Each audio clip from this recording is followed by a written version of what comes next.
mother of Mathieu Lefevre.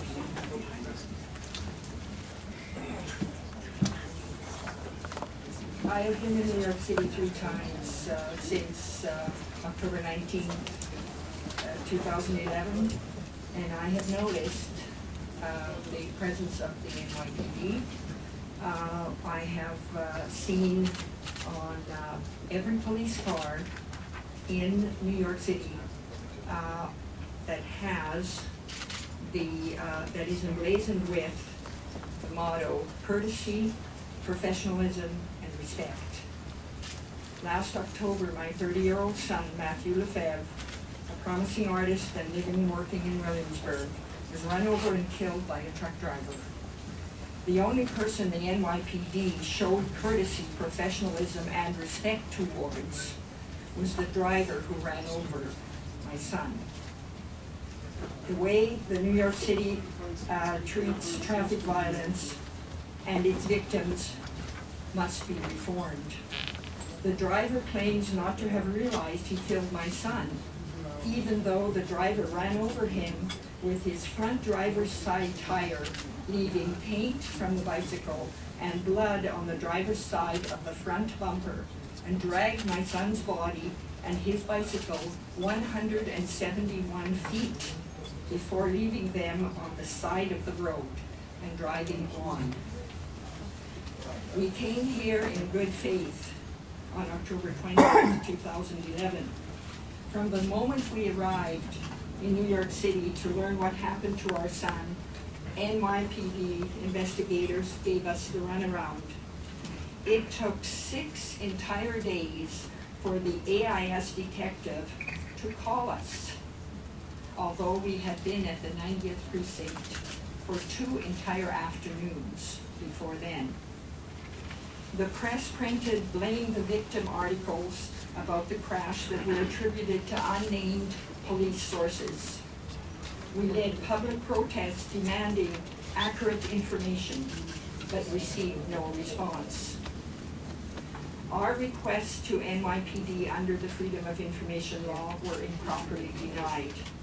Months passed while we sat in painful limbo, not knowing how our son died and who was responsible.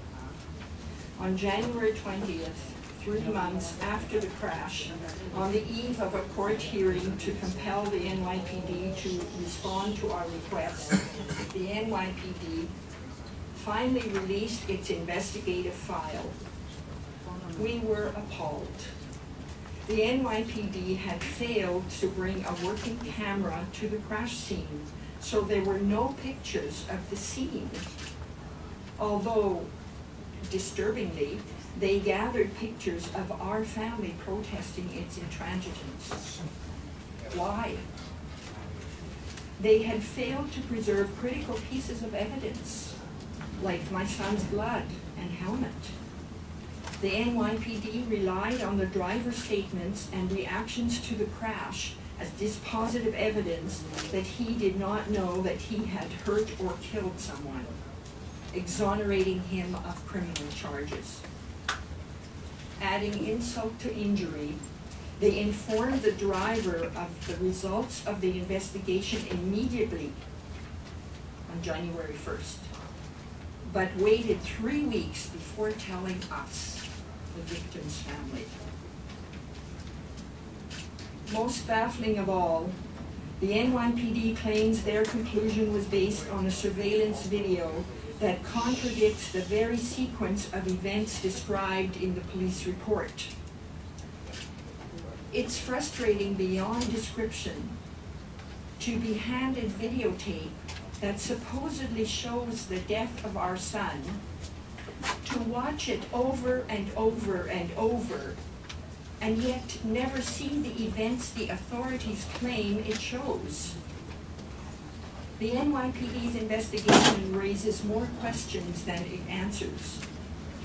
Why did NYPD gather photos of me protesting at one police plaza, but gather none of the scene of the accident, of the crime? Why was our son subjected to toxicology tests, but not the driver, whom the NYPD had identified just hours later. Why were we denied timely results of the investigation? Why did the police accept the claimed ignorance of a driver who ran over Mathieu and his bicycle with the front driver's side of his truck dragging him for more than half the length of a block? Why did police make up a story about how my son died, blaming him for his own death? The case is now in the hands of the Brooklyn District Attorney's Office. The DA is conducting an independent review to determine whether the charge of fleeing the scene, or perhaps something more serious, is appropriate. Despite the NYPD's bungling, there is ample evidence of the driver's recklessness for the DA to consider. The driver turned without signaling, failed to exercise due caution while driving, 2 traffic violations that caused our son's death. He ran over my son and crushed him with the front driver's side wheel. He dragged my son and his bicycle many yards while barreling down a Montreal street against the flow of traffic. No criminal charges. The driver should be charged with knowledge that a collision occurred. We hope the Brooklyn DA will agree. Laws are created to protect.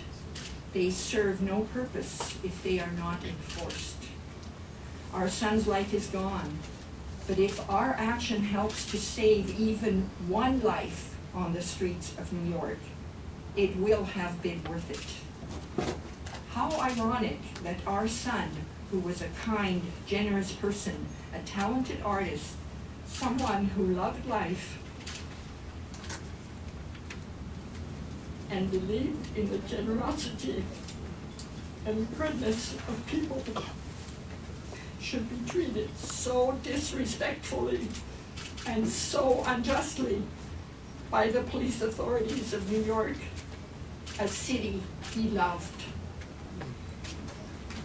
The loss of our son is devastating. Our dealings with the NYPD have made that loss even more painful. The NYPD must take traffic crimes seriously instead of trivializing it. We and the families of other hundreds of people who die in New York City traffic, as we've heard today, each year, we deserve competent and unbiased investigation by the police, or put another way, courtesy, professionalism, and respect. Let us not forget that every human life is precious. Thank you.